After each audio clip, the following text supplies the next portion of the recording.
আমি একজন শিশু মুক্তিযোদ্ধা, বললেন জামাত নেতা আব্দুল্লাহ মোহাম্মদ তাহের। হরমুজ প্রণালী নিয়ে যুক্তরাষ্ট্রকে হুঁশিয়ারি দিলেন মুস্তফা খামেনি। চট্টগ্রাম বন্দরে পৌঁছালো আরো 26,000 টন অকটেন। এক রাতের বৃষ্টিতে ভেসে গেল 5,000 বই। কেরানীগঞ্জে অটোরিকশা চালক হত্যা মামলায় 5 ডাকাতের মৃত্যুদণ্ড। 71-এর ভুল স্বীকারে বাধা কোথায়? জামায়াতকে গয়েশ্বর রায়। পল্টনে প্রধানমন্ত্রীর প্রথম জনসভা আজ শুক্রবার। রোহিঙ্গা ক্যাম্প থেকে নারীর মরদেহ। নাহিদকে বাংলাদেশের নেতা ঘোষণা করলেন হাসনাত আব্দুল্লাহ।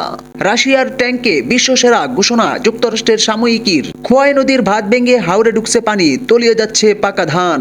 শিক্ষক লাঞ্ছনা, নোয়াখালী কলেজ ছাত্রদলের 5 নেতার বিরুদ্ধে ব্যবস্থা।